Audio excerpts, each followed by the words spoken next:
Good afternoon. My name is Chris Adlam with Youth Pledge for Employers. I'm delighted to be joined by Vicky, an HR advisor from Coes. Hello there, Vicky. Hi there, Chris. Hi there. Thanks for giving up your time to speak to me this afternoon. I'm sure you've probably got 406 other things to be doing, like a lot of people do. But I guess my first question really has to be, can you tell me about Coes and what it is you do?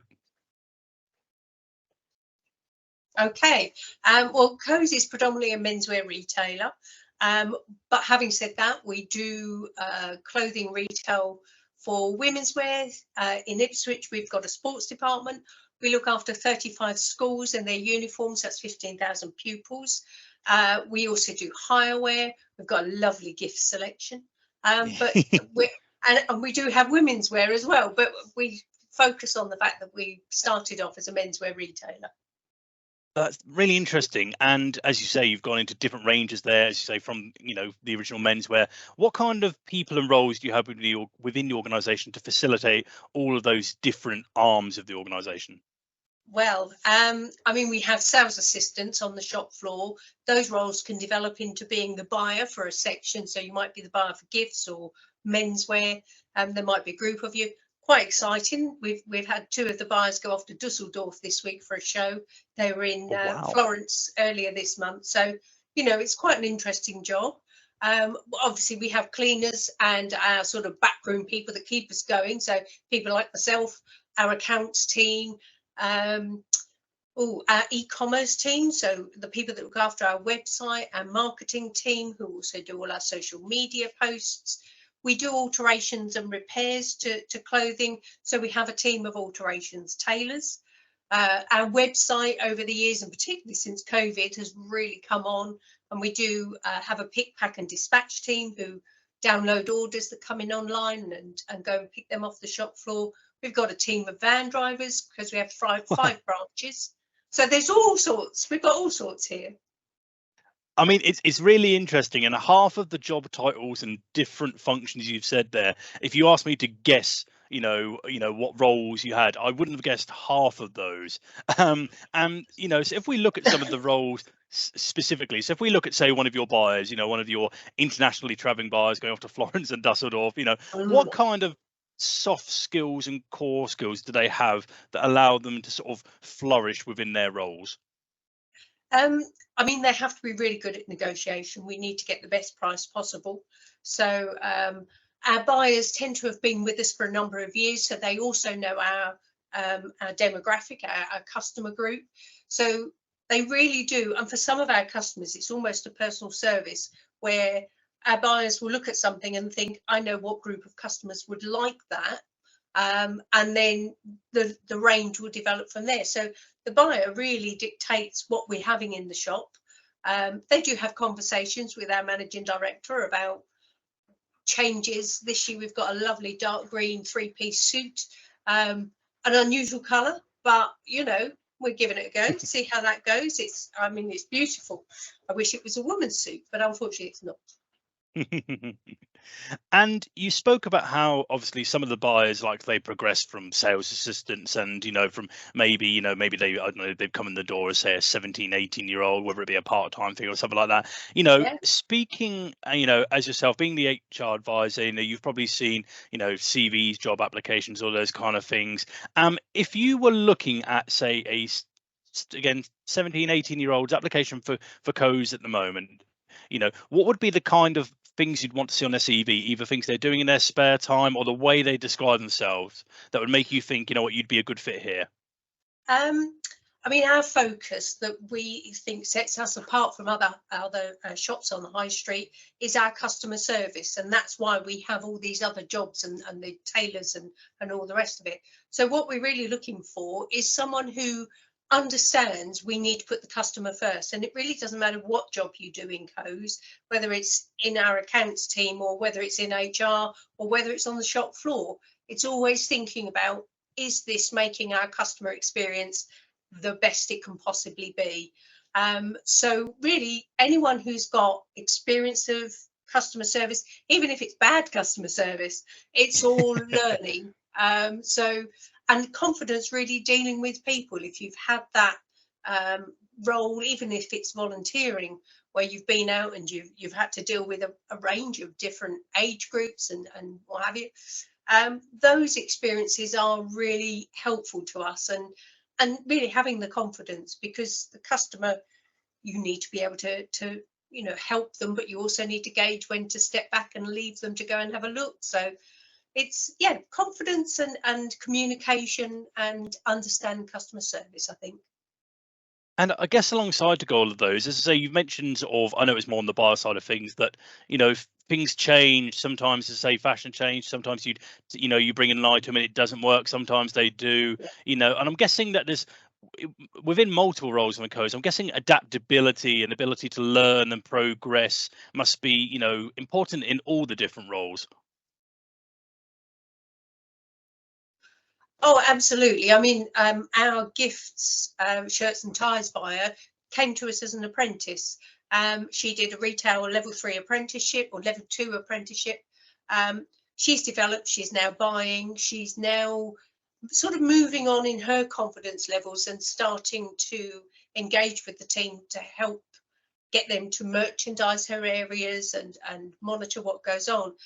So we've just signed her up to start a level 3 team leader and supervisor MVQ with a local training provider, because she's come to us and said, I don't know how to approach older members of staff, because she's quite young. They've known her since she was 16 and started as an apprentice. And trying to help her develop and move on and understand, because she feels reluctant to us, and they're people that helped her with her training. So now she's trying to give them instruction, and we're going to give her the skills to do that. So yeah, we've got all sorts. We've got people who've worked with other retailers, Next and Marks and Spencers, people like that. I've forgotten the question.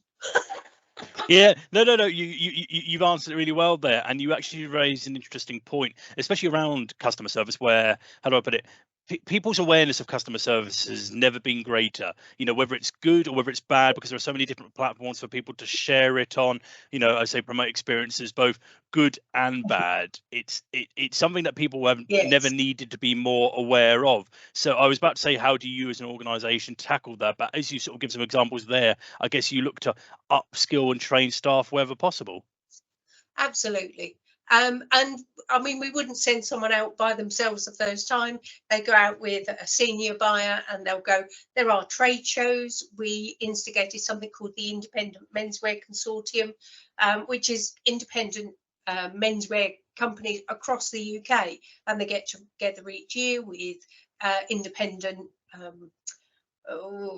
sellers, Yep. and we look at product, and they try and get a better price because they're buying as a consortium. So yeah, you just need to give people the confidence and the opportunity to have a go at things sometimes.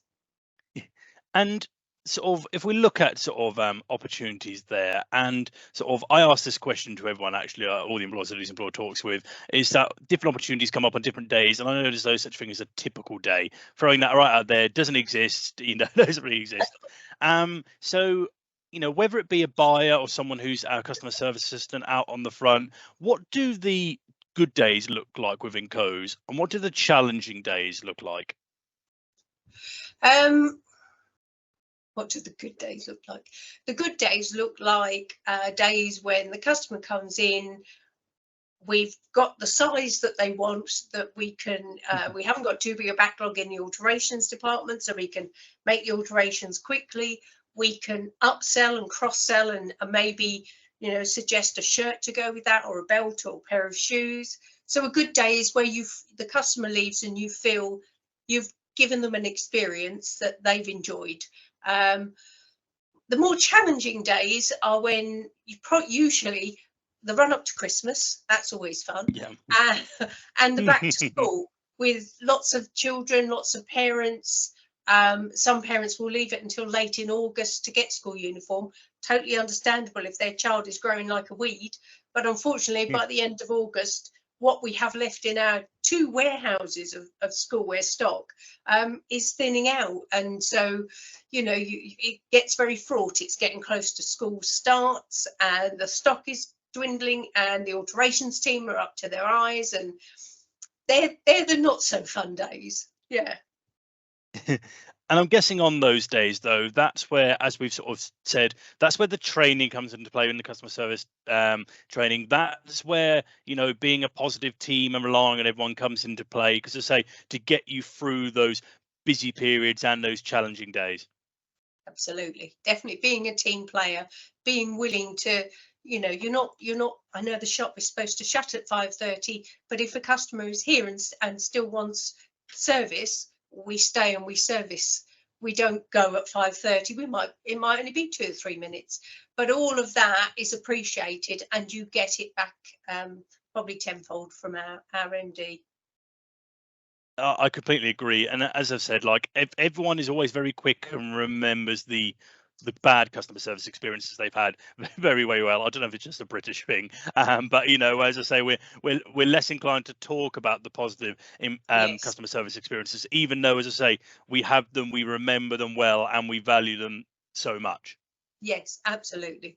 And we do have to keep reminding the staff. William does a video on a Friday, that I send out a link to all the staff. And if he's had a letter of praise or a positive comment come in from a customer, he's quick to share that with everybody and identify who it is and why it happened. And, and it's really heartening to know that he will hold up those members of staff who've really gone above and beyond. I've spent time in my own career in sort of in retail and hospitality environments as well. And as I say, like, but for me, as I say, for someone who doesn't work in the sectors anymore, though, I can remember all of the good reviews, or the times people pointed me out by name if they've, as I say, wrote a review in or told a manager or something. You don't remember the bad ones, as you say. It's those examples of good customer service and then being praised that stay with you. Yep. Yes, and being praised publicly is very important.